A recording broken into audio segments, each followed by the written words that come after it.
Саботажа или само несреќен инцидент? Тоа го испитува полицијата која од утрово е во Рек Битола, откако нешто пред 4 часот блок 2, единствениот што во моментот произведуваше струја, автоматски се исклучи од системот, откако детектирал зголемена температура поради пожар во близина на ормарот за електронско управување.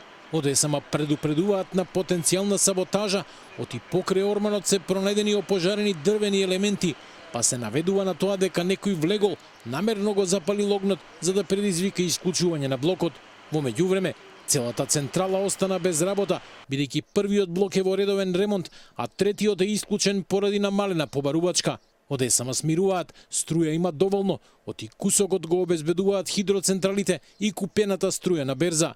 Реагираше СДСМ, кој ја обвини ЕСМ за распад на енергетскиот систем и манипулации со наводни саботажи. По 10 дена од испаѓањето на рек Осломе од мрежа и најавите на неспособното раководство на ЕСМ дека истиот во рок од 48 часа ќе биде вратен на мрежа, сведоци сме дека рек Осломе се уште не произведува струја, а неспособното раководство прави неуспешни обиди од неуспешните обиди. Пожарот во командниот ормар е од нередовното чистење и неодржување и за да го оправдаат своето неспособно раководење, прават сензации со наводни саботажи и заплашување на вработените. Опозицијската партија побара оставки од раководството на ЕСМ, врати ја од електрани.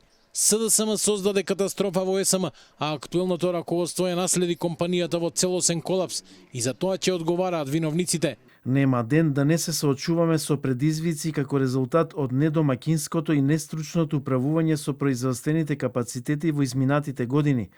Штетата нанесена на термоцентралите и рудниците за јаглен бара на човечки напори за стабилизација и за жал, последиците од нивното неразумно владење и деструкција ќе се чувствуваат уште некое време. Процесите на консолидација се комплексни и едноставно не можат да се реализираат за неколку месеци.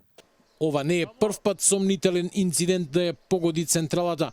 Пред 4 години голем пожар го уништи трансформаторот на еден од блоковите, предизвикувајќи огромна штета и година и пол чекање на набавка на нов трансформатор.